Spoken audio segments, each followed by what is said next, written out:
बूढ़ों में जो एक तरह की बच्चों की सी बेशर्मी आ जाती है, वह इस वक्त भी तुलिया में न आई थी। यद्यपि उसके सिर के बाल चांदी हो गए थे और गाल लटक कर दाढ़ों के नीचे आ गए थे। वह खुद भी निश्चित रूप से अपनी उम्र न बता सकती थी, लेकिन लोगों का अनुमान था कि वह 100 की सीमा को पार कर चुकी है और अभी तक चलती तो अंचल से सिर दांग कर आंखें नीची किए हुए मानो नवेली बहू है। थी तो चमारिन, पर क्या मजाल कि किसी घर का पकवान देखकर उसका जी ललचाया। गांव में ऊंची जातों के बहुत से घर थे। तुलिया का सभी जगह आना जाना था। सारा गांव उसकी इज्जत करता था और गृहिणियां तो उसे श्रद्धा की आंखों से देखती थीं। उसे आग्रह के साथ अपने घर बुलाती, उसके सिर में तेल डालती, मांग में सेंदूर भरती। कोई अच्छी चीज पकाई होती, जैसे हलवा या खीर या पकौड़ियां, तो उसे खिलाना चाहती। लेकिन बुढ़िया को जीभ से सम्मान कहीं प्यारा था। कभी न खाती, उसके आगे पीछे कोई न था। उसके टोले के लोग कुछ तो गांव छोड़कर भाग गए थे, कुछ प्लेग और मलेरिया की भेंट हो गए थे और अब थोड़े से खंडहर मानो उनकी याद में नंगे सिर खड़े छाती सी पीट रहे थे। केवल तुलिया की मंडैया ही जिंदा बच रही थी। और यद्यपि तुलिया जीवन यात्रा की उस सीमा के निकट पहुंच चुकी थी जहां आदमी धर्म और समाज के सारे बंधनों से मुक्त हो जाता है, और अब श्रेष्ठ प्राणियों को भी उससे उसकी जात के कारण कोई भेद न था। सभी उसे अपने घर में आश्रय देने को तैयार थे। पर मानप्रिय बुढ़िया क्यों किसी का एहसान ले, क्यों अपने मालिक की इज्जत में बट्टा लगाए, जिसकी उसने 100 बरस पहले केवल एक बार सूरत देखी थी। हां, केवल एक बार। तुजिया की जब सगाई हुई तो वह केवल 5 साल की थी और उसका पति 18 साल का बलिष्ठ युवक था। विवाह करके वह कमाने पूरब चला गया। सोचा, अभी इस लड़की के जवान होने में 10-12 साल की देर है। इतने दिनों में क्यों न कुछ धन कमा लूं और फिर निश्चिंत होकर खेतीबाड़ी करूं। लेकिन तुलिया जवान भी हुई, बूढ़ी भी हो गई। वह लौटकर घर न आया। 50 साल तक उसके खत हर तीसरे महीने आते रहे। खत के साथ जवाब के लिए एक पता लिखा हुआ लिफाफा भी होता था और 30 रुपये का मनी ऑर्डर। खत में वह बराबर अपनी विवशता, पराधीनता और दुर्भाग्य का रोना रोता था। क्या करूं तूला, मन में तो बड़ी अभिलाषा है कि अपनी मंडैया को आबाद कर देता और तुम्हारे साथ सुख से रहता, पर सब कुछ नसीब के हाथ है। अपना कोई बस नहीं। जब भगवान लावेंगे तब आऊंगा। तुम धीरज रखना, मेरे जीते जी तुम्हें कोई कष्ट न होगा। तुम्हारी बाह पकड़ी है तो मरते दम तक निभाह करूंगा। जब आंखें बंद हो जाएंगी तब क्या होगा, कौन जाने। प्राय सभी पत्रों में थोड़े से फेरफार के साथ यही शब्द और यही भाव होते थे। हां, जवानी के पत्रों में विरह की जो ज्वाला होती थी, उसकी जगह अब निराशा की राख ही रह गई थी। लेकिन तुलिया के लिए सभी पत्र एक से प्यारे थे, मानो उसके हृदय के अंग हों। उसने एक खत भी कभी न फाड़ा था। ऐसे शगुन के पत्र कहीं फाड़े जाते हैं। उनका एक छोटा सा पोथा जमा हो गया था। उनके कागज का रंग उड़ गया था, स्याही भी उड़ गई थी। लेकिन तुलिया के लिए वे अभी उतने ही सजीव, उतने ही सतृष्ण, उतने ही व्याकुल थे। सबके सब उसकी पेटारी में लाल डोरे से बंधे हुए, उसके दीर्घ जीवन से संचित सौहाग की भांति रखे हुए थे। इन पत्रों को पाकर तुलिया गदगद हो जाती। उसके पांव जमीन पर न पड़ते, उन्हें बार बार पढ़वाती और बार बार रोती। उस दिन वह अवश्य केशों में तेल डालती, सिंदूर से मांग भरवाती, रंगीन साड़ी पहनती, अपनी पुरखिनों के चरण छूती और आशीर्वाद लेती। उसका सुहाग जाग उठता था। गांव की बिरहिनियों के लिए पत्र पत्र नहीं, जो पढ़कर फेंक दिया जाता है, अपने प्यारे परदेसी के प्राण हैं, देह से मूल्यवान। उनमें देह की कठोरता नहीं, कलुषता नहीं, आत्मा की आकुलता और अनुराग है। तुलिया पति के पत्रों ही को शायद पति समझती थी। पति का कोई दूसरा रूप उसने कहां देखा था। रमणियां हंसी से पूछती, क्यों बुआ, तुम्हें फूफा की कुछ याद आती है? तुमने उनको देखा तो होगा। और तुलिया के झुर्रियों से भरे हुए मुखमंडल पर यौवन चमक उठता, आंखों में लाली आ जाती। पुलक कर कहती, याद क्यों नहीं आती बेटा? उनकी सूरत तो आज भी मेरी आंखें के समाने है। बड़ी बड़ी आंखें, लाल लाल ऊंचा माथा, चौड़ी छाती, गट्ठी हुई देह। ऐसा तो अब यहां कोई पट्ठा ही नहीं है। मोतियों के से दांत थे बेटा। लाल लाल कुर्ता पहने हुए थे। जब ब्याह हो गया तो मैंने उनसे कहा, मेरे लिए बहुत से गहने बनवाओगे ना? नहीं, मैं तुम्हारे घर नहीं रहूंगी। लड़कपन था बेटा, शर्म लिहाज कुछ थोड़ा ही था। मेरी बात सुनकर वह बड़े जोर से ठट्ठा मारकर हंसे और मुझे अपने कंधे पर बैठाकर बोले, मैं तुझे गहनों से लाद दूंगा तुलिया, कितने गहने पहनेगी? मैं परदेश कमाने जाता हूं, वहां से रुपये भेजूंगा, तू बहुत से गहने बनवाना। जब वहां से आऊंगा तो अपने साथ भी संदूक भर गहने लाऊंगा। मेरा डोला हुआ था बेटा। मां बाप की ऐसी हैसियत कहां थी कि उन्हें बारात के साथ अपने घर बुलाते। उन्हीं के घर मेरी उनसे सगाई हुई और एक ही दिन में मुझे वह कुछ ऐसे भाइये कि जब वह चलने लगे तो मैं उनके गले लिपट कर रोती थी और कहती थी कि मुझे भी अपने साथ ले चलो। मैं तुम्हारा खाना पकाऊंगी, तुम्हारी खाट बिछाऊंगी, तुम्हारी धेती छांटूंगी। वहां उन्हीं के उम्र के 2-3 लड़के और बैठे हुए थे। उन्हीं के सामने वह मुस्कुराकर मेरे कान में बोले, और मेरे साथ सोएगी नहीं? बस मैं उनका गला छोड़कर अलग खड़ी हो गई और उनके ऊपर एक कंकड़ फेंक कर बोली, मुझे गाली दोगे तो कह देती हूं, हां। और यह जीवन कथा नित्य के सुमिरन और जाप से जीवन मंत्र बन गई थी। उस समय कोई उसका चेहरा देखता, खिला पड़ता था। घूंघट निकालकर, भाव बताकर, मुंह फेर कर हंसती हुई, मानो उसके जीवन में दुख जैसी कोई चीज है ही नहीं। वह अपने जीवन की इस पुण्य स्मृति का वर्णन करती, अपने अंतस्तल के इस प्रकाश को देरशाती जो 100 बरसों से उसके जीवन पथ को कांटों और गढ़ों से बचाता आता था। कैसी अनंत अभिलाषा था जिसे जीवन सत्यों ने जरा भी धूमिल न कर पाया था। वह दिन भी थे जब तुलिया जवान थी, सुंदर थी और पतंगों को उसके रूप दीपक पर मंझराने का नशा सवार था। उनके अनुराग और उन्माद तथा समर्पण की कथाएं जब वह कांपते हुए स्वरों और सजल नेत्रों से कहती तो शायद उन शहीदों की आत्माएं स्वर्ग में आनंद से नाच उठती होंगी, क्योंकि जीते जी उन्हें जो कुछ न मिला वही अब तुलिया उन पर दानों हाथों से निछावर कर रही थी।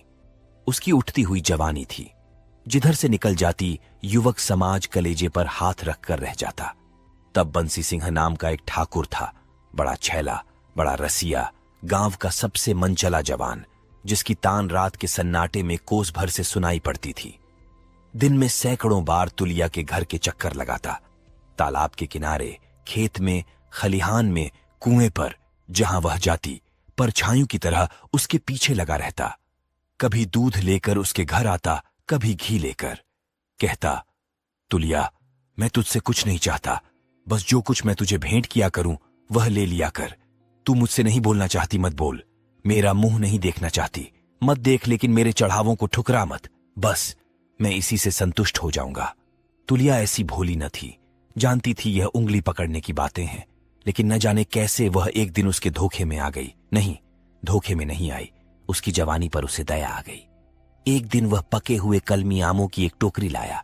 तुलिया ने कभी कलमी आम न खाए थे। टोकरी उससे ले ली। फिर तो आए दिन आम की डलियां आने लगीं। एक दिन जब तुलिया टोकरी लेकर घर में जाने लगी तो बंसी ने धीरे से उसका हाथ पकड़कर अपने सीने पर रख लिया और झट उसके पैरों पर गिर पड़ा।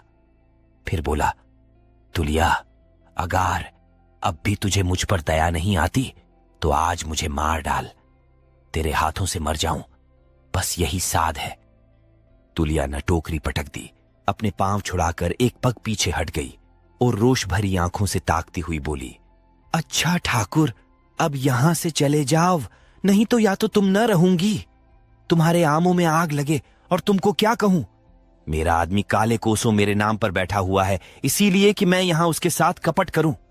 वह मर्द है, 4 पैसे कमाता है, क्या वह दूसरी न रख सकता था? क्या औरतों की संसार में कमी है? लेकिन वह मेरे नाम पर चाहे ना हो। पढ़ोगे उसकी चिट्ठियां जो मेरे नाम भेजता है? आप चाहे जिस दशा में हो, मैं कौन यहां बैठी देखती हूं, लेकिन मेरे पास बराबर रुपये भेजता है, इसीलिए कि मैं यहां दूसरों से विहार करूं। जब तक मुझको अपनी और अपने को मेरा समझता रहेगा, तुलिया उसी की रहेगी, मन से भी, कर्म से भी। जब उससे मेरा ब्याह हुआ तब मैं 5 साल की अलहड़ छोकरी थी। उसने मेरे साथ कौन सा सुख उठाया? बांह पकड़ने की लाज ही तो निभा रहा है। जब वह मर्द होकर प्रीत निभाता है तो मैं औरत होकर उसके साथ दगा करूं। यह कहकर वह भीतर गई और पत्रों की पिटारी लाकर ठाकुर के सामने पटक दी। मगर ठाकुर की आंखों का तार बंधा हुआ था, ओठ बिचके जा रहे थे। ऐसा जान पड़ता था कि भूमि में ढंसा जा रहा है। एक क्षण के बाद उसने हाथ जोड़कर कहा, मुझसे बहुत बड़ा अपराध हो गया तुलिया, मैंने तुझे पहचाना न था। अब इसकी यही सजा है कि इसी क्षण मुझे मार डाल। ऐसे पापी का उद्धार का यही एक मार्ग है। तुलिया को उस पर दया नहीं आई। वह समझती थी कि यह अभी तक शरारत किए जाता है।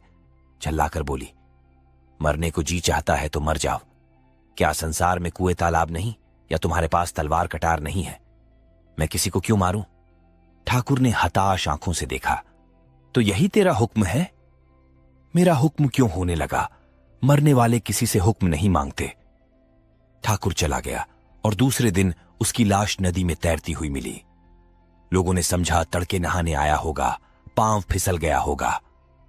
महीनों तक गांव में इसकी चर्चा रही, पर तुलिया ने जबान तक न खोली। उधर का आना जाना बंद कर दिया। बंसी सिंह के मरते ही छोटे भाई ने जायदाद पर कब्जा कर लिया और उसकी स्त्री और बालक को सताने लगा। देवरानी ताने देती, देवर ऐब लगाता। आखिरम अनाथ विधवा एक दिन जिंदगी से तंग आकर घर से निकल पड़ी। गांव में सोता पड़ गया था। तुलिया भोजन करके हाथ में लालटेन लिए गाय को रोटी खिलाने निकली थी। प्रकाश में उसने ठकुराइन को दबे पांव जाते देखा। सिसकती और अंचल से आंसू पोंछती जाती थी। 3 साल का बालक गोद में था। तुलिया ने पूछा, इतनी रात गए कहां जाती हो ठकुराइन?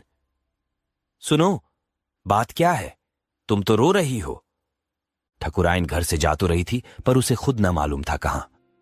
तुलिया की ओर एक बार भीत नेत्रों से देखकर बिना कुछ जवाब दिए आगे बढ़ी। जवाब कैसे देती? गले में तो आंसू भरे हुए थे और इस समय न जाने क्यों और उमड़ आए थे। तुलिया सामने आकर बोली, जब तक तुम बता न दोगी, मैं एक पग भी आगे न जाने दूंगी।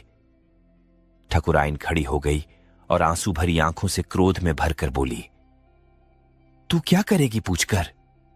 तुझसे मतलब? मुझसे कोई मतलब ही नहीं। क्या मैं तुम्हारे गांव में नहीं रहती? गांव वाले एक दूसरे के दुख दर्द में साथ न देंगे तो कौन देगा? इस जमाने में कौन किसका साथ देता है तुलिया? जब अपने घर वालों ने ही साथ नहीं दिया और तेरे भैया के मरते ही मेरे खून के प्यासे हो गए, तो फिर मैं और किससे आशा रखूं? तुझसे मेरे घर का हाल कुछ छिपा है। वहां मेरे लिए अब जगह नहीं है। जिस देवर देवरानी के लिए मैं प्राण देती थी, वही अब मेरे दुश्मन हैं। चाहते हैं कि यह एक रोटी खाए और अनाथों की तरह पड़ी रहे। मैं रखेली नहीं हूं, उड़हरी हूं, ब्याहता हूं। 10 गांव के बीच में ब्याह के आई हूं। अपनी रत्ती भी जायदाद न छोड़ूंगी और अपना राधा लेकर रहूंगी। तेरे भैया? ये 2 शब्द तुलिया को इतने प्यारे लगे कि उसने ठकुराइन को गले लगा लिया और उसका हाथ पकड़कर बोली, तो बहन, मेरे घर में चलकर रहो, और कोई साथ दे या न दे, तुलिया मरते दम तक तुम्हारा साथ देगी। मेरा घर तुम्हारे लायक नहीं है, लेकिन घर में और कुछ नहीं। शांति तो है, और मैं कितनी ही नीच हूं, तुम्हारी बहन तो हूं। ठकुराइन ने तुलिया के चेहरे पर अपनी विस्मय भरी आंखें जमा दी। ऐसा न हो मेरे पीछे मेरा देवर तुम्हारा भी दुश्मन हो जाए। मैं दुश्मनों से नहीं डरती, नहीं, इस टोले में अकेली न रहती। लेकिन मैं तो नहीं चाहती कि मेरे कारण तुझ पर आफत आवे। तो उनसे कहने ही कौन जाता है, और किसे मालूम होगा कि अंदर तुम हो? ठकुराइन को ढाढ़स बंधा। सकुचाती हुई तुलिया के साथ अंदर आई। उसका हृदय भारी था। जो एक विशाल पक्के की स्वामिनी थी, आज इस झोपड़ी में पड़ी हुई है। घर में एक ही खाट थी। ठकुराइन बच्चे के साथ उस पर सोती।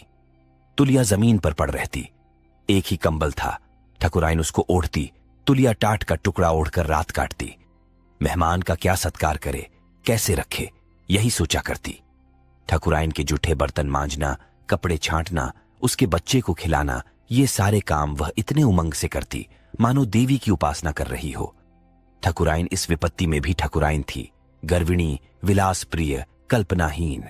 इस तरह रहती थी मानो उसी का घर है, और तुलिया पर इस तरह रोब जमाती थी मानो वह उसकी लौंडी है। लेकिन तुलिया अपने अभागे प्रेमी के साथ प्रीति की रीति का निबाह कर रही थी। उसका मन कभी न मैला होता, माथे पर कभी न बल पड़ता। एक दिन ठकुराइन ने कहा, तुला, तुम बच्चे को देखती रहना, मैं 2-4 दिन के लिए जरा बाहर जाऊंगी। इस तरह तो यहां जिंदगी भर तुम्हारी रोटियां तोड़ती रहूंगी, पर दिल की आग कैसे ठंडी होगी। इस बेहया को इसकी जाल कहां कि उसकी भावज कहां चली गई। वह तो दिल में खुश होगा कि अच्छा हुआ उसके मार्ग का कांटा हट गया। ज्यों ही पता चला कि मैं अपने मैके नहीं गई, कहीं और पड़ी हूं, वह तुरंत मुझे बदनाम कर देगा, और तब सारा समाज उसी का साथ देगा। अब मुझे कुछ अपनी फिक्र करनी चाहिए। तुलिया ने पूछा। कहां जाना चाहती हो बहन? कोई हर्ज न हो तो मैं भी साथ चलूं। अकेली कहां जाओगी? उस सांप को कुचलने के लिए कोई लाठी खोजूंगी। तुलिया इसका आशक न समझ सकी। उसके मुख की ओर ताकने लगी। इकुराइन ने निर्लज्जता के साथ कहा, तू इतनी मोटी सी बात भी नहीं समझी? साफ साफ ही सुनना चाहती है। अनाथ स्त्री के पास अपनी रक्षा का अपने रूप के सिवा दूसरा कौन अस्त्र है? अब उसी अस्त्र से काम लूंगी। जानती है इस रूप के क्या दाम होंगे? इस भेड़िए का सिर, इस परगने का हाकिम जो कोई भी हो, उसी पर मेरा जादू चलेगा। और ऐसा कौन मर्द है जो किसी युवती के जादू से बच सके, चाहे वह रश्मि ही क्यों न हो? धर्म जाता है जाए, मुझ परवाह नहीं। मैं यह नहीं देख सकती कि मैं बन बन की पत्तियां तोड़ूं और वह शोहदा मूंछों पर ताव देकर राज करे। तुलिया को मालूम हुआ कि इस अभिमानिनी के हृदय पर कितनी गहरी चोट है। इस व्यथा को शांत करने के लिए वह जान ही पर नहीं खेल रही है, धर्म पर खेल रही है, जिसे वह प्राणों से भी प्रिय समझती है। बंसी सिंह की वह प्रार्थी मूर्ति उसकी आंखों के समाने आ खड़ी हुई। वह बलिष्ठ था। अपनी फौलादी शक्ति से वह बड़ी आसानी के साथ तुलिया पर बल प्रयोग कर सकता था। और उस रात के सन्नाटे में उस अनाथा की रक्षा करने वाला ही कौन बैठा हुआ था? पर उसकी सतीत्व भरी भर्त्सना ने बंसी सिंह को किस तरह मोहित कर लिया, जैसे कोई काला भयंकर नाग मोहर का सुरीला राग सुनकर मस्त हो गया हो। उसी सच्चे सूरमा की कुली मर्यादा आज संकट में है। क्या तुलिया उस मर्यादा को लुटने देगी और कुछ न करेगी? नहीं नहीं, अगर बंसी सिंह ने उसके सत को अपने प्राणों से प्रिय समझा तो वह भी उसकी आबरू को अपने धर्म से बचाएगी। उसने ठकुराइन को तसल्ली देते हुए कहा, अभी तुम कहीं मत जाओ बहन, पहले मुझे अपनी शक्ति आजमा लेने दो। मेरी आबरू चली भी गई तो कौन हंसेगा? तुम्हारी आबरू के पीछे तो एक कुल की आबरू है। ठकुराइन ने मुस्कुराकर उसको देखा, बोली, तू यह कला क्या जाने तुलिया? कौन सी कला? यही मर्दों को उल्लू बनाने की। मैं नारी हूं, लेकिन पुरुषों का चरित्र तो नहीं जानती। यह तो हम तुम दोनों मां के पेट से सीख कर आई हैं। कुछ बता तो क्या करेगी? वही जो तुम करने जा रही हो। तुम प्रगने के हाकिम पर अपना जादू डालना चाहती हो। मैं तुम्हारे देवर पर जाला फेंकूंगी। बड़ा घाघ है तुलिया, यही तो देखना है। तुलिया ने बाकी रात कार्यक्रम और उसका विधान सोचने में काटी। कुशल सुनापति की भांति उसने धावे और मार काट की एक योजना सी मन में बना ली। उसे अपनी विजय का विश्वास था। शत्रु निशंक था। इस धावे की उसे जरा भी खबर न थी।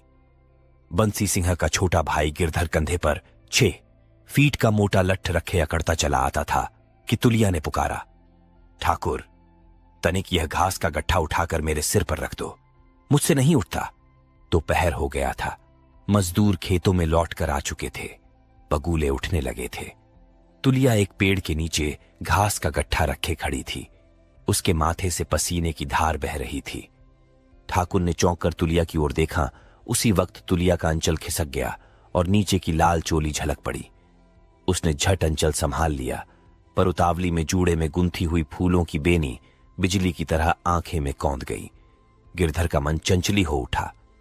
आंखों में हल्का सा नशा पैदा हुआ और चेहरे पर हल्की सी सुर्खी और हल्की सी मुस्कुराहट। नस नस में संगीत सा गूंज उठा। उसने तुलिया को हजारों बार देखा था, प्यासी आंखों, ललचाई आंखों से, मगर तुलिया अपने रूप और सत के घमंड में उसकी तरह कभी आंखें तक न उठाती थी। उसकी मुद्रा और ढंग में कुछ ऐसी रुखाई, कुछ ऐसी निठुरता होती थी कि ठाकुर के सारे हौसले पस्त हो जाते थे। सारा शौक ठंडा पड़ जाता था। आकाश में उड़ने वाले पंछी पर उसके जाल और दाने का क्या असर हो सकता था? मगर आज वह पंछी सामने वाली डाली पर आ बैठा था और ऐसा जान पड़ता था कि भूखा है। फिर वह क्यों न दाना और जाल लेकर दौड़े। उसने मस्त होकर कहा, मैं पहुंचाए देता हूं तुलिया, तू क्यों सिर पर उठाएगी? और कोई देख ले तो यही कहे कि ठाकुर को क्या हो गया है। मुझे कुत्तों के भूंकने की परवाह नहीं है, लेकिन मुझे तो है। ठाकुर ने न माना। गट्ठा सिर पर उठा लिया और इस तरह आकाश में पांव रखता चला मानो तीनों लोक का खजाना लूटे लिए जाता है। 1 महीना गुजर गया। तुलिया ने ठाकुर पर मोहिनी डाल दी थी और अब उसे मछली की तरह खेला रही थी। कभी बंसी ढीली कर देती, कभी कड़ी। ठाकुर शिकार करने चला था, खुद जाल में फंस गया। अपना ईसान और धर्म और प्रतिष्ठा सब कुछ होम करके वह देवी का वरदान न पा सकता था। तुलिया आज भी उससे उतनी ही दूर थी जितनी पहले। एक दिन वह तुलिया से बोला, इस तरह कब तक जलाएगी तुलिया? चल कहीं भाग चले। तुलिया ने फंदे को और कसा। हाँ और क्या, जब तुम मुंह फेर लो तो कहीं की ना रहूं, दीन से भी जाऊं, दुनिया से भी। ठाकुर ने शिकायत के स्वर में कहा, अब भी तुझे मुझ पर विश्वास नहीं आता? भौरे फूल का रस लेकर उड़ जाते हैं और पतंगे जलकर राख नहीं हो जाते, पतियाऊं कैसे? मैं पे तेरा कोई हुक्म टाला है? तुम समझते होगे कि तुलिया को एक रंगीन साड़ी और 2 एक छोटे मोटे गहने देकर फंसा लूंगा। मैं ऐसी भोली नहीं हूं। तुलिया ने ठाकुर के दिल की बात भांप ली थी। ठाकुर हैरत में आकर उसका मुंह ताकने लगा। तुलिया ने फिर कहा, आदमी अपना घर छोड़ता है तो पहले कहीं बैठने का ठिकाना कर लेता है। ठाकुर प्रसन्न होकर बोला, तो तू चलकर मेरे घर में मालकिन बनकर रह। मैं तुझसे कितनी बार कह चुका। तुलिया आंखें मटकाकर बोली, आज मालकिन बनकर रहूं, कल लौंडी बनकर भी न रहने पाऊं। क्यों? तो जिस तरह तेरा मन भरे वह कर। मैं तो तेरा गुलाम हूं। वचन देते हो? हां देता हूं। 1 बार नहीं, 100 बार, 1000 बार। फिर तो ना जाओगे? वचन देकर फिर जाना नामर्दों का काम है। तो अपनी आधी जमीन जायदाद मेरे नाम लिख दो। ठाकुर अपने घर की एक कोठरी, 10-5 बीघे खेत, गहने कपड़े तो उसके चरणों पर चढ़ा देने को तैयार था, लेकिन आधी जायदाद उसके नाम लिख देने का साहस उसमें न था। कल को तुलिया उससे किसी बात पर नाराज हो जाए तो उसे आधी जायदाद से हाथ धोना पड़े। ऐसी औरत का क्या एतबार। उसे गुमान तक न था कि तुलिया उसके प्रेम की इतनी कड़ी परीक्षा लेगी। उसे तुलिया पर क्रोध आया। ये चमार की बिटिया जरा सुंदर क्या हो गई है कि समझती है मैं अप्सरा हूं। उसी मोहब्बत केवल उसके रूप का मोह थी। वह मोहब्बत जो अपने को मिटा देती है और मिट जाना ही अपने जीवन की सफलता समझती है, उसमें न थी। उसने माथे पर बल लाकर कहा, मैं न जानता था तुझे मेरी जमीन जायदाद से प्रेम है तुलिया, मुझसे नहीं। तुलिया ने छूटते ही जवाब दिया, तो क्या मैं न जानती थी कि तुम्हें मेरे रूप और जवानी ही से प्रेम है, मुझसे नहीं? तू प्रेम को बाजार का सौदा समझती है। हां समझती हूं।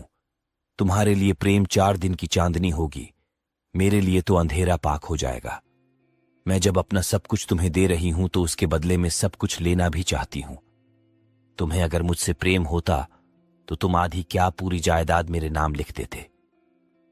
मैं जायदाद क्या सिर पर उठा ले जाऊंगी? लेकिन तुम्हारी नीयत मालूम हो गई। अच्छा ही हुआ। भगवान न करे कि ऐसा कोई समय आवे, लेकिन दिन किसी के बराबर नहीं जाते। अगर ऐसा कोई समय आया कि तुमको मेरे सामने हाथ पसारना पड़ा तो तुलिया दिखा देगी कि औरत का दिल कितना उदार हो सकता है। तुलिया झल्लाई हुई वहां से चली गई, पर निराश न थी न बेदिल।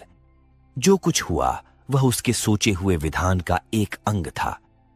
इसके आगे क्या होने वाला है इसके बारे में भी उसे कोई संदेह न था। ठाकुर ने जायदाद तो बचा ली थी, उसके दिल का इत्मीनान गायब हो गया था। जिंदगी में जैसे कुछ रह ही न गया हो। जायदाद आंखों के समाने थी, तुलिया दिल के अंदर। तुलिया जब रोज समाने आकर अपनी तिरछी चितवनों से उसके हृदय में बाण चलाती थी, तब वह ठोस सत्य थी। अब जो तुलिया उसके हृदय में बैठी हुई थी वह स्वप्न थी, जो सत्य से कहीं ज्यादा मादक है, विदरक है। कभी कभी तुलिया स्वप्न की एक झलक सी नजर आ जाती और स्वप्न ही की भांति विलीन भी हो जाती। गिरधर उससे अपने दिल का दर्द कहने का अवसर ढूंढता रहता, लेकिन तुलिया उसके साए से भी परहेज करती।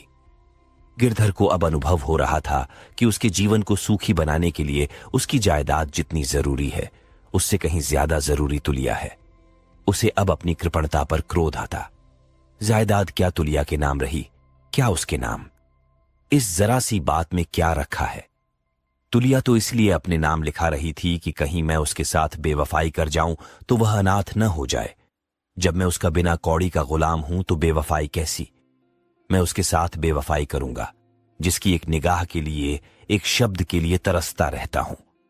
कहीं उससे एक बार एकांत में भेंट हो जाती तो उससे कह देता, तूला, मेरे पास जो कुछ है वह सब तुम्हारा है। कहो बख्शिशनामा लिखूं, कहो बैनामा लिख दूं। मुझसे जो अपराध हुआ उसके लिए नादिम हूं। जायदाद से मनुष्य को जो एक संस्कारगत प्रेम है, उसी ने मेरे मुंह से वह शब्द निकलवाए।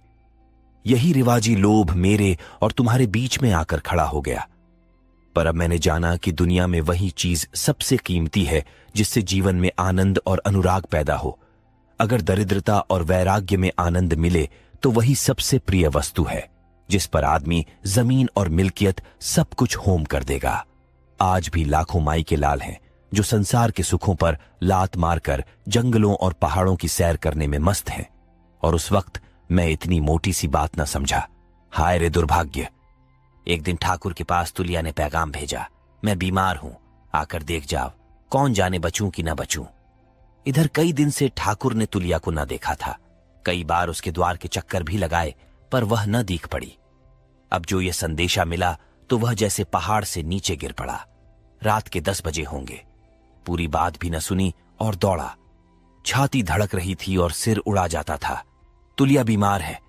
क्या होगा भगवान, तुम मुझे क्यों नहीं बीमार कर देते? मैं तो उसके बदले मरने को भी तैयार हूं। दोनों ओर के काले काले वृक्ष मौत के दूतों की तरह दौड़े चले आते थे। रह रहकर उसके प्राणों से एक ध्वनि निकलती थी, हसरत और दर्द में डूबी हुई, तुलिया बीमार है। उसकी तुलिया ने उसे बुलाया है। उस कृतघ्नि अधम नीच हत्यारे को बुलाया है कि आकर मुझे देख जाओ, कौन जाने बचूं कि न बचूं। तू अगर न बचेगी तुलिया तो मैं भी न बचूंगा। हाय न बचूंगा। दीवार से सिर फोड़कर मर जाऊंगा। फिर मेरी और तेरी चिता एक साथ बनेगी। दोनों के जनाजे एक साथ निकलेंगे। उसने कदम और तेज किए। आज वह अपना सब कुछ तुलिया के कदमों पर रख देगा। तुलिया उसे बेवफा समझती है। आज वह दिखाएगा वफा किसे कहते हैं। जीवन में अगर उसने वफा न की तो मरने के बाद करेगा। इस 4 दिन की जिंदगी में जो कुछ न कर सका वह अनंत युगों तक करता रहेगा। उसका प्रेम कहानी बनकर घर घर फैल जाएगा।